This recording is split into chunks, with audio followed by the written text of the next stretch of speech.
Hi, I recently posted my third year CalArts film, The Little Poet, and I would like to share my making process of the film in this video. You can watch it on my channel as this video will be containing spoilers. I will start with my thought process, then gradually move on to all the steps of my production.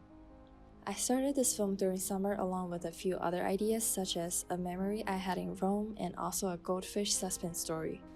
However, I was struggling with writing all the other scripts besides The Little Poet. It went surprisingly smooth, and I finished my first draft within an hour.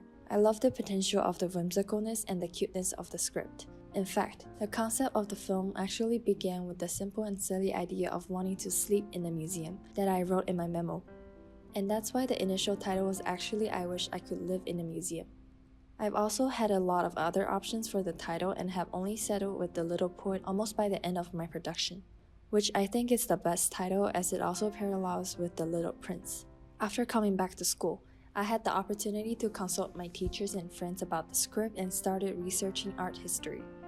I've also been a fan of Joan Miró, so Miró, Monet, and Van Gogh were the first few artists I decided to include in my film. Then I continued going around asking people about good dating places in paintings. I also made time to visit the Getty for some inspirations. The story also changed a lot. At first, the protagonist was just a normal boy, but then my friend suggested, what if he is a sculptor? I loved that idea so much and pushed it further with him becoming a modern art sculptor. I referenced Kanako Ozawa's design for the protagonist. It is a simple sculpture that looks like some sort of creature is in the middle of becoming a real human, and it is also adorable. I was also doing a lot of character designs around this time. After the script was set, I began the process of storyboarding. I started with making thumbnails on my sketchbook and then continued to make story changes as I moved on to making the animatic. When storyboarding, I wanted to explore different types of transitions in the paintings. I purposely tried to avoid just doing simple transformation animation, but instead used different kinds of animation when traveling around the paintings. For example, here we have camera movement, pedal, paint over, and transformation. Another point of the story I had to figure out was the timing of revealing the boy as a sculpture. In this first version of my animatic, you can see that it's still looking like a boy in this reality scene, so a lot of changes were made. As I finally completed the animatic, I began to look for composers and voice actors. Luckily enough, I found my composer really fast. However, it was difficult to find a voice that is cute but still natural like a real kid. I made several posters just to find the ideal voice. I ended up with two brilliant voices of Astrid and Leo. They both have done an amazing job and it was truly difficult for me to choose which version to use. I uploaded both of them and you can check them out on my channel. For music, there were two songs that I insisted on using, which were Franz Liszt's Love Dream and Schumann's Kindersinnen. I believe that the two songs strongly fit the theme of my film as they are literally about love dream and a bittersweet memory of childhood. I am also personally and emotionally attached to Schumann's Kindersinnen because of the movie My Life as McDowell. The movie was about McDowell, a little pig kid, growing up with his mom in Hong Kong. It is a very slice-of-life silly story about growing up from the view of an innocent kid. I have not watched this movie for a long time, but I still remember the silly and whimsical dialogues, the pureness of McDowell, and the bittersweet feeling when he grows up and accepts his imperfection as Kindersinnen was playing in the background. Now I look back at it, I can see how this movie influenced my taste in films, and I highly recommend it. Now back to my film. Now we have the animatic. We could start animating beginning with a pipeline test. The most challenging part of the film was to figure out how am I going to interpret different art styles and of course, how to make the paintings move. These are all things that I've never done before, so they were scary but also fun. In fact, making the paintings move was a lot easier than animating the scene in the style of Joan Miró, which took me 2 months to figure out. But since I figured out everything now, I will do a short demo on how I animated the paintings. First, we can download these non-copyright high-res Wikipedia images of the paintings. Then we can drag it to Photoshop to erase all the objects and people that you want to animate with this content-aware fill function. You can find it in Edit. Sometimes it's not gonna work ideally, so you could use a texture brush or an oil paint brush to paint over it. For me, I mostly use these Tonko house brushes. After I'm done with the background, I moved both the edited painting and the original painting to TV Paint. First, I cropped the people and the objects I want to animate separately into different layers. Then I used this cut and paste tool in TV Paint to cut the parts I want to move. This way, we can retain the consistency of texture and shapes. Plus, most of the animation in the paintings were just there for the backgrounds, so no intense animation is needed. It is almost like paper cut animation, where you cut the pieces and place them at different angles in order to animate them. Sometimes, if I don't have the piece I need, I'll also paint over it with a painterly brush to paint the pieces myself, such as this man turning his head to different angles. We can still cut and paste the texture into it. And here is the result of the first pipeline test.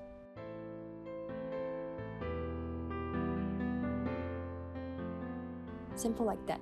I believe you can also use After Effects to make it move, but for me, it was more fun to play around with it in TV Paint as it felt more handcrafted.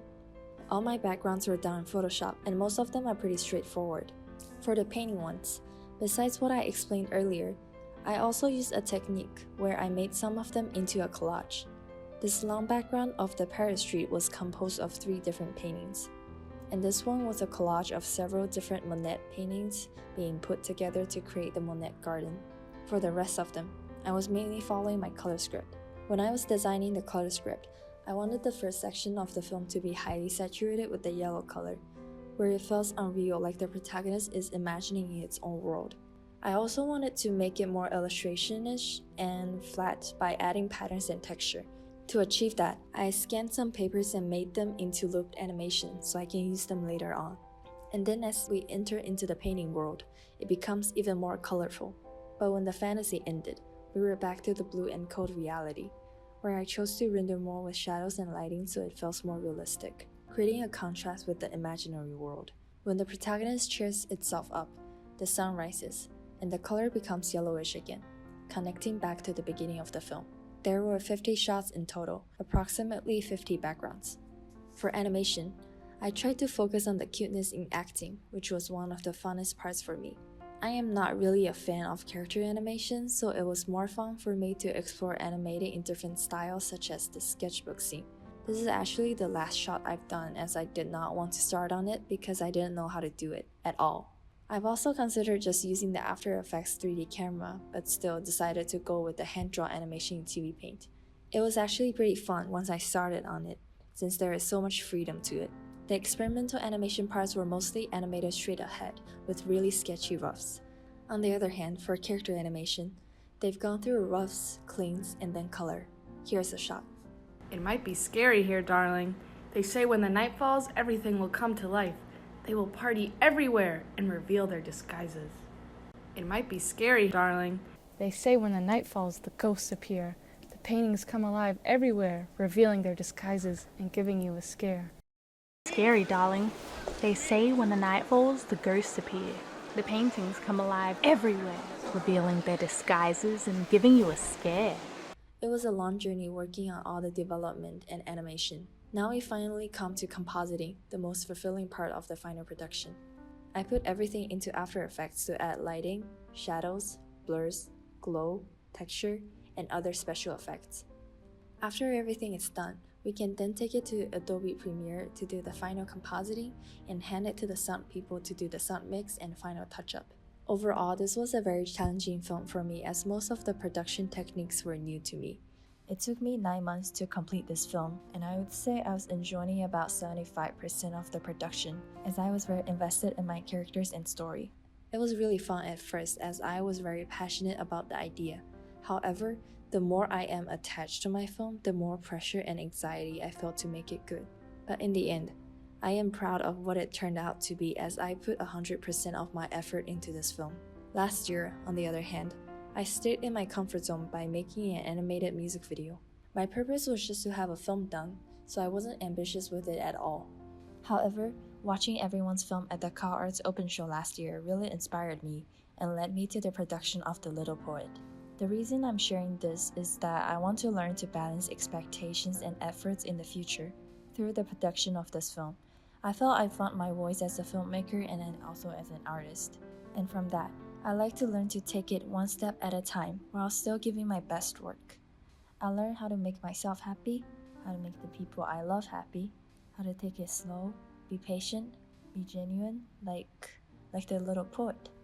And lastly, I would like to thank everyone who has helped me with the production of my film.